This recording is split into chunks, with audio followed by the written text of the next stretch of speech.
भाई जो गुरु बचन पे डट गए कट गए फंद चुरा। तो क्या कहा गुरुदेव ने? यात्रा पर चलने वाला व्यक्ति यानी भक्ति की यात्रा पर चलने वाला व्यक्ति सारे सामान को उठाकर नहीं चल सकता, केवल आवश्यक सामान लेकर यात्रा करता है। इसी प्रकार भक्ति के सफर में अपने को हल्का होकर चलना होगा, यानी इन परंपराओं से मुक्त होना पड़ेगा, व्यर्थ के त्योहारों से मुक्त होना पड़ेगा, व्यर्थ के खान पान से मुक्त होना पड़ेगा, किसी भी प्रकार का नशा इससे मुक्त होना पड़ेगा। नशा हमने किसी को लाकर भी नहीं देना है, स्वयं यूज करना तो बहुत दूर की बात है, क्योंकि नशा एक बुराई है और बुराई करना और दूसरा कोई बुराई करता है तो उसमें सहयोग देना, दोनों महापाप के भागी होते हैं, परमात्मा के दोषी होते हैं। तभी मंजिल को प्राप्त कर सकेंगे। भक्ति रूपी राह पर चलने के लिए अपने को मानसिक शांति का होना अनिवार्य है। मानसिक परेशानी का कारण है अपनी परंपराएं तथा नशा, मान बढ़ाई, लोक दिखावा। ये भार व्यर्थ के लिए खड़े हैं। जैसे बड़ी कोठी, बड़ी महंगी कार, श्रृंगार करना, महंगे महंगे आभूषण, सोने के आभूषण संग्रह करना, विवाह में दहेज लेना देना, बैंड बाजे डीजे बजाना, घुड़ चढ़ी के समय पूरे परिवार का बेशर्मों की तरह नाचना, ये व्यर्थ की परंपराएं हैं, व्यर्थ की रीति रिवाज। आज ये समाज काल के प्रभाव से बिल्कुल बेशर्म हो चुका है, बेशर्म।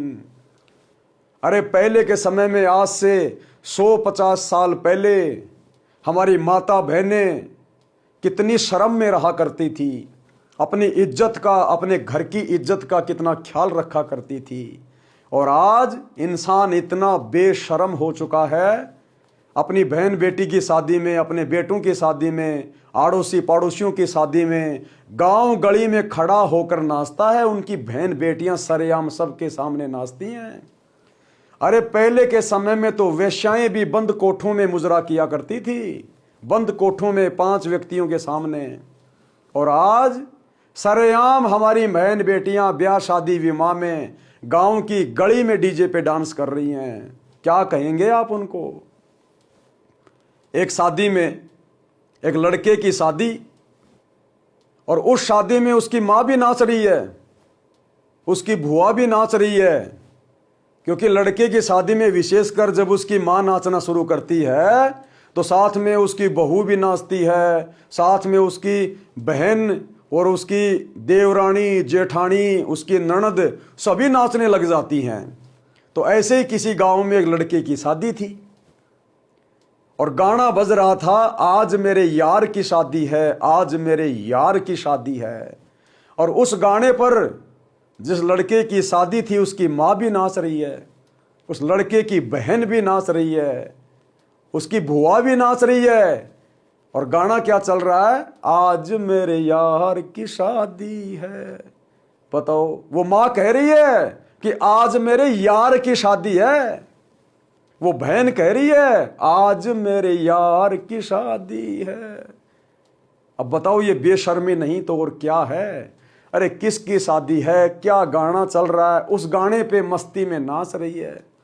तो भाई और बहनों, ये आध्यात्मिक अज्ञानता है, आध्यात्मिक अज्ञानता।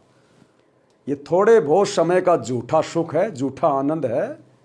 और ये ब्याह शादी करने वाले, डीजे पे नाचने वाले जब अपने घर से चलते हैं लड़की लेने के लिए, तो आप जी अखबारों में पढ़ते हो दूल्हे की गाड़ी एक्सीडेंट हो गई, दूल्हे सहित उसके दोनों जीजाजी भी मर गए। और फिर उसी घर में मातम शुरू हो जाता है, मातम। अब बजा के दिखाओ डीजे, अब करो डांस, अब नाचो। तो परमात्मा कहते हैं, झूठे सुख को सुख कहे तू मान रहा मनमोद, ये शकल चबीना काल का, कुछ मुख में कुछ गोद। 1 सेकंड का यहां भरोसा नहीं है, कब बेटा मर जाए, कब बाप मर जाए, कब पूरा का पूरा परिवार एक्सीडेंट में मर जाए। और यहां पर डीजे पे खुशी मना रहे हैं, केवल आध्यात्मिक अज्ञानता के कारण। अभी आपको सच्चा सतगुरु नहीं मिला, अभी आपको जीने की राह बताने वाला गुरु नहीं मिला, जिस कारण से माया के नशे में अंधे होके आप इन सब व्यर्थ की परंपराओं में पड़े हो, झूठे सुख को सुख मान के पड़े हो। जिस दिन सतगुरु रामपाल जी के सत्संग सुनना शुरू कर दोगे, आपका ये नशा चूर चूर हो जाएगा। कभी शौपन में भी बकवाद करने की इच्छा जाहिर नहीं करोगे। इसलिए सतगुरु हमें जगाने आते समय रहते, अन्यथा दुर्गति तो दरवाजे पर तैयार खड़ी ही है। घुड़चढ़ी के समय पूरे परिवार का बेशर्मों की तरह नाचना, मृत्यु भोज करना। अरे परिवार में तो एक सदस्य कम हो गया, मृत्यु हो गई, और आप उस परिवार में, जिस घर में मृत्यु हो गई है, आप वहां पर भोजन करने जा रहे हैं। अरे भोजन तो खुशी के अवसर पे किया जाता है, खुशी के अवसर पे, और तुम लोग तो मरने वाले के घर भी भोजन नहीं छोड़ रहे। तो इंसान में और जानवर में भला क्या अंतर रह गया? क्योंकि कुत्ते को इस बात का नहीं पता होता कि जो मैं ये पत्तल चाट रहा हूं, ये किसी के जन्मदिन की है या किसी के मरण दिन की है। और इंसान भी उसी कैटेगरी में आ गया आज बिना आध्यात्मिक ज्ञान के। जिसके घर में जन्म होता है वहां भी वो पत्तल चाटने चला जाता है, और जिसके घर में किसी की मृत्यु हो जाती है वहां भी वो पत्तल चाटने चला जाता है। तो भाई और बहनों, हम इंसान होके ये पशु कर्म क्यों कर रहे हैं? बिना सतगुरु के ज्ञान के, बिना सतगुरु की सत भक्ति के। घुड़चढ़ी के समय पूरे परिवार का बेशर्मों की तरह नाचना, मृत्यु भोज करना, बच्चे के जन्म पर खुशी मनाना, खुशी के अवसर पर पटाखे जलाना, फिजूल खर्ची करना आदि आदि जीवन के भक्ति सफर में बाधक होने के कारण त्यागने पड़ेंगे। यानी सच्चे सतगुरु की शरण में आकर अगर अपनी दुर्गति करने से बचवानी है, यदि आपने मोक्ष प्राप्त करना है, गधे कुत्ते के शरीर भोगने से बचना है, तो ये तमाम मर्यादाएं, ये तमाम नियम आप जिन्हें फॉलो करने पड़ेंगे। और ये तमाम नियम और मर्यादाएं वैसे नहीं छूटेंगी, लाख जन्म भी। जिस दिन आप सतगुरु की शरण में आ जाएंगे, भक्ति शुरू कर देंगे, सतगुरु के द्वारा दिए गए मंत्रों का जाप करेंगे, उस भक्ति की शक्ति से और सतगुरु के आशीर्वाद से आपकी रुचि भी नहीं बनेगी इन बुराइयों में। आज जिस डीजे पर आप जी नाच नाच कर खुशी जाहिर कर रहे हैं, यदि पड़ोस में कहीं डीजे बज रहा होगा, आपको उस डीजे की आवाज भी अच्छी नहीं लगेगी। आज आप चैन समोकर हैं, सिगरेट पे सिगरेट पी रहे हैं, कल को सतगुरु से नाम लेने के बाद आपको धुआं से नफरत हो जाएगी। तो ये सारी बुराइयां छूटेंगी सतगुरु की सत भक्ति अपनाने से। विवाह कैसे करें? अब सतगुरुदेव भगवान हमें बता रहे हैं कि शादी विवाह कैसे करना चाहिए, कितने सिंपल तरीके से करना चाहिए। और जिनको हम अपना उत्पत्तिकर्ता मानते हैं, ब्रह्मा विष्णु महेश को, उनकी शादी कैसे हुई? अरे जब हमारे भगवानों की शादी इतने सिंपल तरीके से हो सकती है, तो उन भगवानों के आगे आप और हम तो दो कोडी के जीव हैं। फिर हम ये ड्रामेबाजी क्यों कर रहे हैं? क्या हम अपने भगवानों की तरह शादी करके जीवन सफल नहीं कर सकते? क्या उन भगवानों के घर टूटे पड़े हैं? तो फिर हमारे कैसे टूट जाएंगे?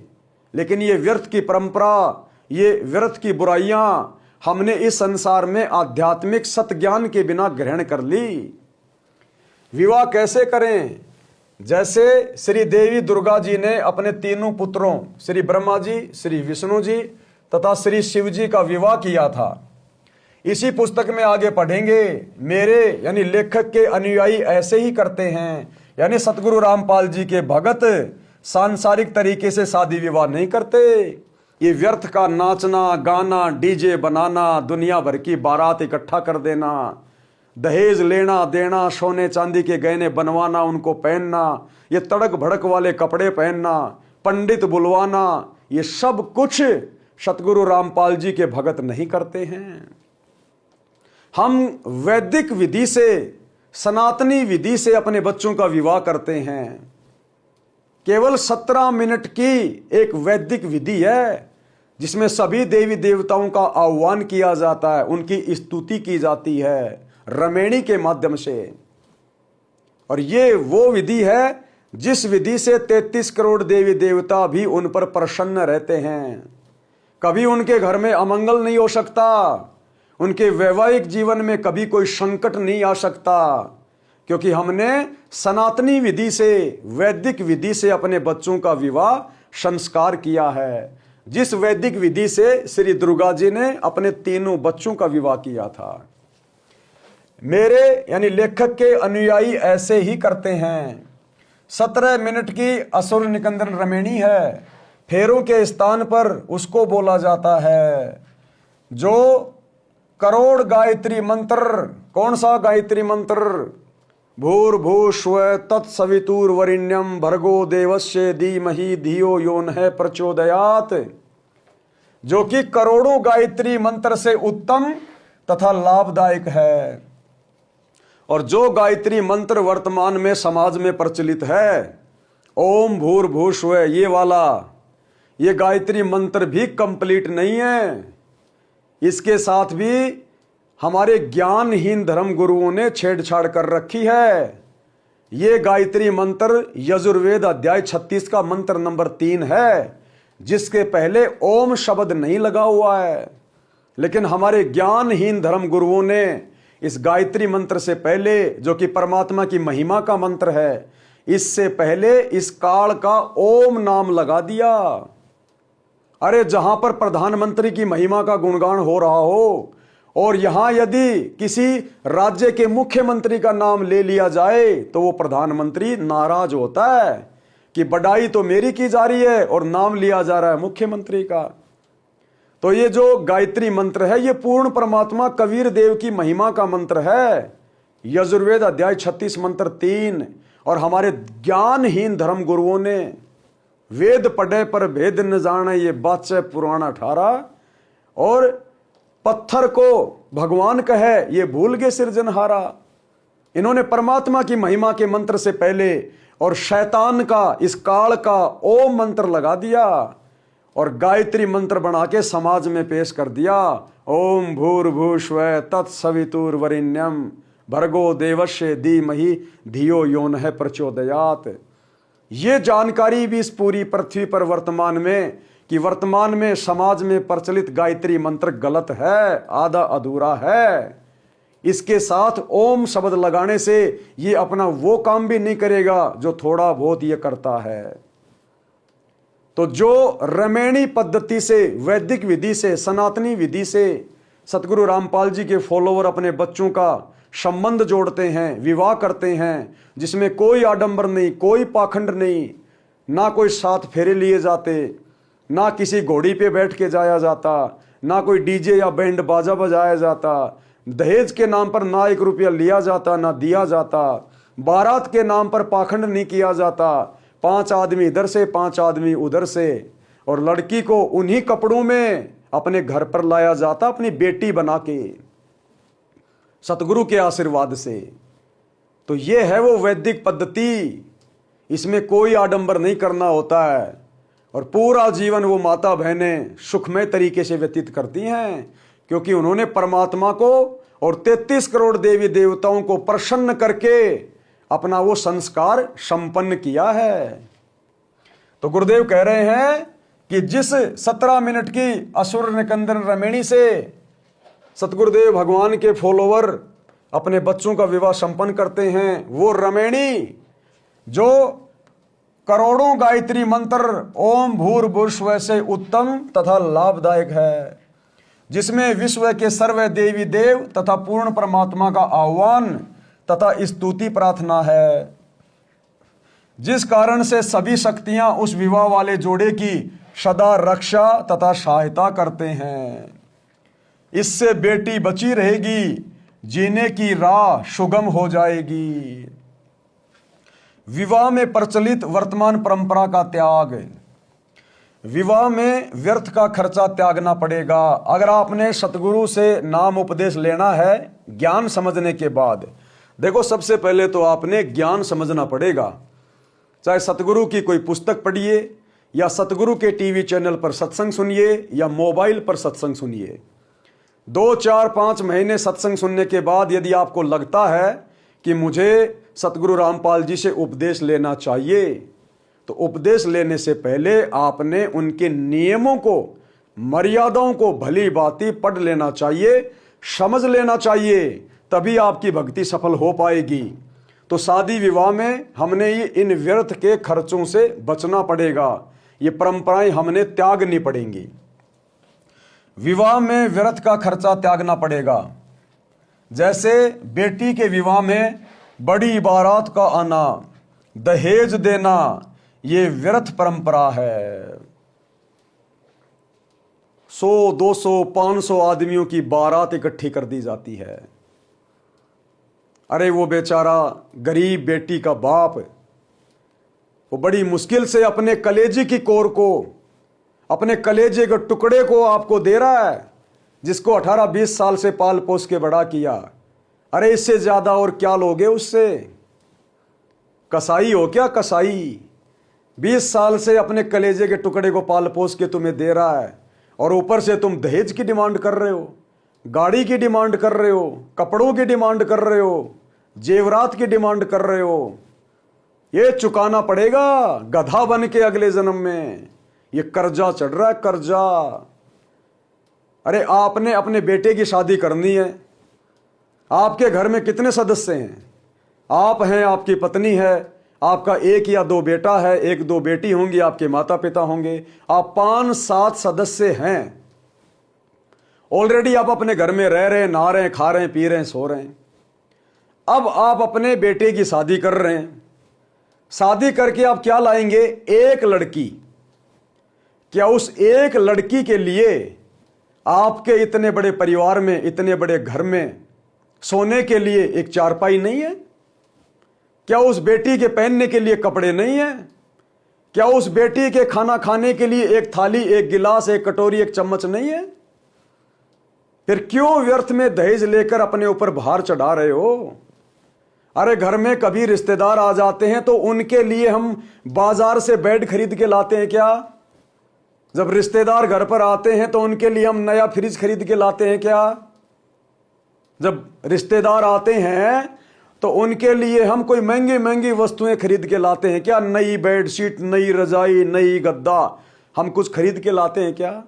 हमारे घर में ऑलरेडी 2-4 व्यक्तियों के लिए एक्स्ट्रा खाने पीने का सामान रहता है, जबकि तुम्हारे घर में तो केवल एक ही लड़की आ रही है। फिर क्यों उस बेटी के बाप के ऊपर इतना सारा बोझ डाल रहे हो? वो बेचारा जमीन बेचेगा, कहीं से कर्जा उधार लेगा, बैंक से लोन लेगा, उसका जीवन तुम नरक बना दोगे। तुम्हें यह चुकाना पड़ेगा। फिर एक लेवा एक देवा दूतम, कोई किसी का पिता नहीं पूतम। ऋण संबंध जुड़े सब नाता, अंत समय सब 12 बाटा। ये जन्म जन्मांतरों की लंबी प्रोसीजर है, बिना ज्ञान के, बिना सतगुरु की भक्ति के। आज वो लड़की का पिता जो लड़की को घर से बाहर करते समय कितना दुखी हो रहा है, कितना दहेज देना पड़ रहा है, हजारों लोगों को जिमाना पड़ रहा है, दहेज में गाड़ी देनी पड़ रही है, सामान देना पड़ रहा है। उस लड़की के पिता ने अपने पिछले मनुष्य जीवन में इसी प्रकार अपने ससुर से दहेज लिया था।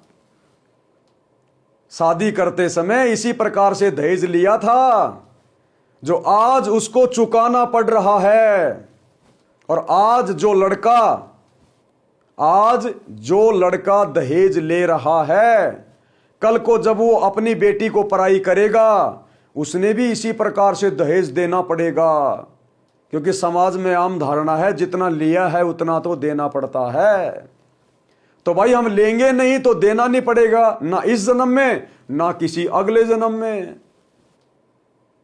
तो भाई और बहनों, हमने इन व्यर्थ की परंपराओं से पीछे हटके अपने भक्ति मार्ग पर आगे बढ़ना होगा। यदि हम इन्हीं परंपराओं में उलझे रहेंगे, पड़े रहेंगे, तो भक्ति क्या हम खाक करेंगे? 24 घंटे तो हम मानसिक चिंताओं में डूबे रहेंगे। लोगों का लिया दिया ही हमारे से पूरा नहीं हो पाएगा। मांगने वाले हमारे दरवाजे पे खड़े रहेंगे। कभी भात आ गया, कभी छूचक आ गया, कभी जन्मदिन आ गया, कभी शादी आ गई, कभी कुछ आ गया। सारा जिंदगी गधे और बैल की कमा कमा के व्यर्थ की परंपराओं में पैसा लगाते रहेंगे, मानसिक टेंशन लेके बैठे रहेंगे। तो सतगुरु की भक्ति और मंत्रों का क्या खाप सुमरण करेंगे? तो इसलिए यदि हमें भक्ति करनी है, सफलता प्राप्त करनी है, तो हमने सतगुरु से उपदेश लेकर उनके ज्ञान को समझकर इन सामाजिक परंपराओं से, जो कि हमारे ऊपर बोझ हैं, बोझ, सिर का दर्द, ये पैसे वाले लोगों ने आडंबर शुरू किए थे। पैसे वाले लोगों ने अपनी मान बढ़ाई के लिए, समाज में दिखावा करने के लिए अपनी बेटी को दहेज देना शुरू किया। अपनी बेटी के नाम पे प्लाट करने शुरू कर दिए कि मेरा रिश्तेदारियों में नाम होगा, समाज में मेरी इज्जत बढ़ेगी। और जब किसी गरीब की लड़की ऐसी शादी में जाती थी और वो देखा करती थी कि इसका पिता इसको इतना सोना, इतनी चांदी, इतने कपड़े, इतने महंगा सूट, इतना पैसा दे रहा है, वो आके अपने माता पिता से कहती थी कि उस लड़की की शादी में उसके माता पिता ने ये सामान दिया है। तो माता पिता समझ जाते थे कि कल को जब लड़की पढ़ाई करेंगे, अगर इसको हमने थोड़ा बहुत कुछ नहीं दिया तो इसकी आत्मा दुखी होगी। तो मजबूरन बेचारे माता पिता को चाहे कर्जा लेना पड़े, चाहे जमीन बेचनी पड़े, अपनी बेटी को ज्यादा नहीं तो थोड़ा बहुत वो देने का प्रयास जरूर करते थे। और धीरे धीरे समाज में फिर ये परंपरा पड़ गई। अब जब आप अपने बच्चों को शुरू से ही भक्ति के रंग में रंग दोगे, बचपन से ही बच्चे सतगुरु का ज्ञान समझने लग जाएंगे, तो वो बच्चे जब उनकी शादी का समय आएगा, वो सामने वाले से 1 रुपया लेना जहर खाने के समान समझेंगे, जहर खाने के। क्योंकि उनको सतगुरु की भक्ति का ज्ञान हो जाएगा कि यदि आज मैं लूंगा तो कल को मुझे चुकाना पड़ेगा धर्मराज के दरबार में। यदि मैं सतगुरु का नियम तोड़ूंगा, सतगुरु का वचन तोड़ूंगा, मेरी भक्ति सफल नहीं हो पाएगी, परमात्मा मुझसे नाराज होगा, मैं मोक्ष से वंचित हो जाऊंगा और यही गधा कुत्ता बन के घूमूंगा। तो ऐसी आफत वो बेटा या बेटी बिल्कुल भी मोल नहीं लेंगे। और जब माता पिता को भी ज्ञान हो जाएगा तो वो भी अपने बच्चों का विवाह बिल्कुल सिंपल तरीके से गुरुदेव के बताए अनुसार करेंगे। तो दोनों परिवार कितने सुखी हो गए। परमात्मा की दया रहेगी, गुरुदेव प्रसन्न रहेंगे, उनका आशीर्वाद रहेगा, बढ़िया उनका वैवाहिक जीवन चलेगा, अच्छी अपनी भक्ति करेंगे, फालतू की सांसारिक चिंताओं से मुक्त रहेंगे। भाई चिंता तो हमारे को एक ही होनी चाहिए। कबीर चिंता तो हरि नाम की और न चिंता दास, और जो कोई चिंता नाम बिना भाई सोए काल की फांस। अगर चिंता हो तो केवल एक कि मेरे से ऐसी कोई जाने अनजाने में गलती ना हो जाए जिससे मेरे गुरुदेव नाराज हो जाएं, मेरी भक्ति बर्बाद हो जाए और मैं नरक का भागी बन जाऊं। बस हमने केवल भक्ति की और मर्यादाओं की चिंता रखनी है। बाकी हमारी चिंता करने वाला जिंदा सतगुरु धरती पे प्रकट है। तो यदि सतगुरु रामपाल जी से भक्ति लेनी है, अपना जीवन सफल करना है, तो आपने कुछ मर्यादाओं का विशेष तौर पर पालन करना पड़ेगा। विवाह में व्यर्थ का खर्चा त्यागना पड़ेगा। जैसे बेटी के विवाह में बड़ी बारात का आना, दहेज देना, ये व्यर्थ की परंपरा है, जिस कारण से बेटी परिवार पर भार मानी जाने लगी। ये बेटी का जन्म होते ही माता पिता का माथा क्यों ठनकने लगा?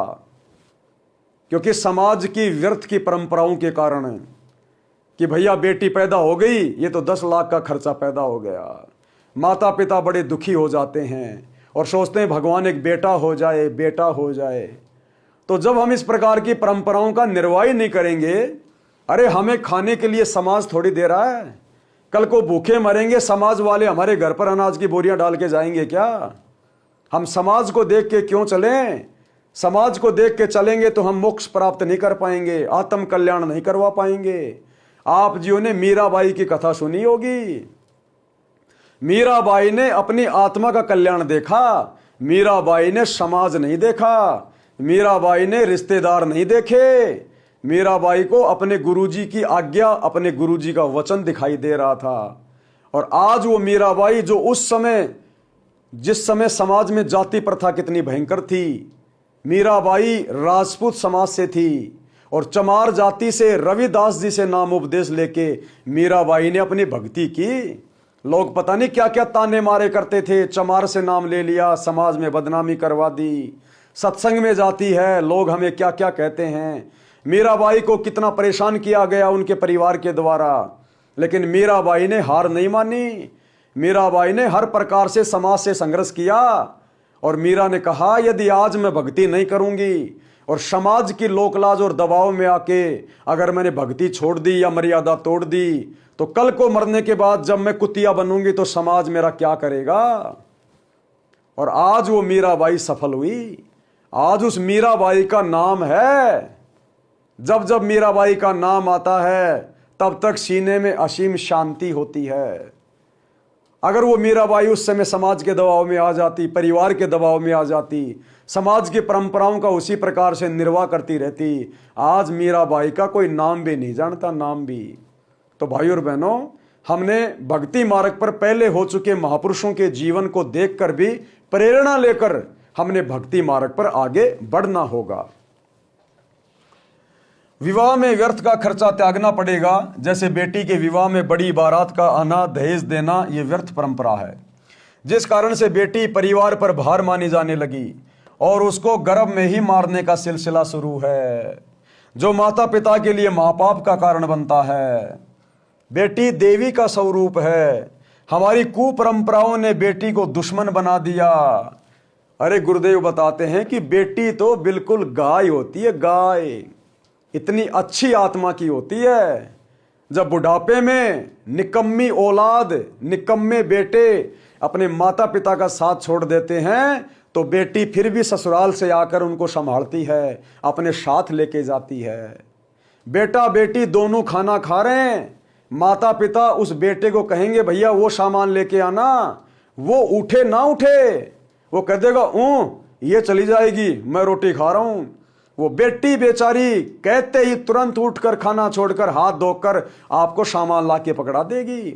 और फिर भी बेटी से हम नफरत करते हैं, फिर भी बेटी को हमने अपना दुश्मन बना लिया, केवल इस समाज की झूठी परंपराओं के कारण है, समाज की झूठी रीति रिवाजों के कारण है। तो हमने समाज को देखकर नहीं चलना होता। जब हम भक्ति मार्ग पर चल पड़ते हैं, फिर हमने अपने आत्म कल्याण को देखना, अपने गुरु जी के वचन को देखना होता है। और गुरु के आशीर्वाद से फिर समाज हमारा कुछ नहीं बिगाड़ पाएगा। हमारे बच्चों के साधारण तरीके से शादी विवाह भी होंगे और हमारी रोजी रोटी का धंधा भी सतगुरुदेव भगवान के आशीर्वाद से बड़ी आसानी से चलेगा। क्योंकि तीनों लोकों में प्रवेश करके जो सबका पेट भरता है वो कबीर परमात्मा सतगुरु ही होता है। और ऐसे समर्थ सतगुरु की शरण में आने के बाद फिर भला भक्ति करने वाले भगत के घर में परमात्मा किस बात की चिंता और किस बात की कमी आने देगा। तो ये विचार करने की बात है। बेटी देवी का स्वरूप है। हमारी कुपरंपराओं ने बेटी को दुश्मन बना दिया। श्री देवी पुराण के 3 स्कंद में प्रमाण है कि इस ब्रह्मांड के प्रारंभ में, यानी सृष्टि रचना के प्रारंभ में, तीनों देवताओं श्री ब्रह्मा जी, श्री विष्णु जी तथा श्री शिव जी का जब इनकी माता श्री दुर्गा जी ने विवाह किया, उस समय न कोई बाराती था, न कोई भाती था, न कोई भोजन भंडारा किया गया था, ना ही डीजे बजा था, न कोई नाच गाना किया गया था। श्री दुर्गा जी ने अपने बड़े पुत्र श्री ब्रह्मा जी से कहा कि हे ब्रह्मा, ये सावित्री नाम की लड़की तुझे तेरी पत्नी रूप में दी जाती है, इसे ले जाओ और अपना घर बसाओ। इसी प्रकार अपने बीच वाले पुत्र श्री विष्णु जी से लक्ष्मी जी तथा छोटे बेटे श्री शिव जी को पार्वती जी को देकर कहा कि ये तुम्हारी पत्नियां हैं, इनको ले जाओ और अपना अपना घर बसाओ। तीनों अपनी अपनी पत्नियों को लेकर अपने अपने लोक में चले गए, जिससे विश्व का विस्तार हुआ। अब बताओ, जिनको हम तीनों लोकों का भगवान मानते हैं, श्री ब्रह्मा विष्णु महेश जी को, अरे इनकी शादी जब सनातनी विधि से, वैदिक विधि से इतने सिंपल तरीके से हुई है, तो फिर आप और हमने, जिनकी उत्पत्ति इन्हीं से हुई है, आप और हमने फिर ये ढोंग, ये पाखंड, ये आडंबर, ये व्यर्थ की परंपराएं और रीति रिवाजों का बोझ अपने सिर पर क्यों लाद रखा है? अरे ये कथा तो आप सभी को पता है कि ब्रह्मा विष्णु महेश की शादी कैसे हुई। समुद्र मंथन में क्या क्या वस्तुएं निकली, 3 लड़कियां निकली, तीनों ब्रह्मा विष्णु महेश को दे दी गई। और दुर्गा ने कहा कि जाओ बेटा अपना घर बसाओ। ना कोई डीजे, ना कोई बराती, ना भाती, ना कोई जलेबी उतारने वाला, ना कोई भात भरने वाला, ना कोई बाराती, कुछ नहीं। तो फिर आप और हमने ये ढोंग पाखंड क्यों शुरू कर दिए? हम अपने जाल में खुद ही फंसे हुए हैं, अपने जाल में खुद ही। तो सतगुरु हमें इसी प्रकार के कुजंजालों से निकालने के लिए आता है, यदि हम निकलना चाहें तो। अन्यथा जीते जी यहां भी दुर्गति, और मरने के बाद तो भाई महादुर्गति है, महादुर्गति, फिर कुछ भी हाथ नहीं लगेगा।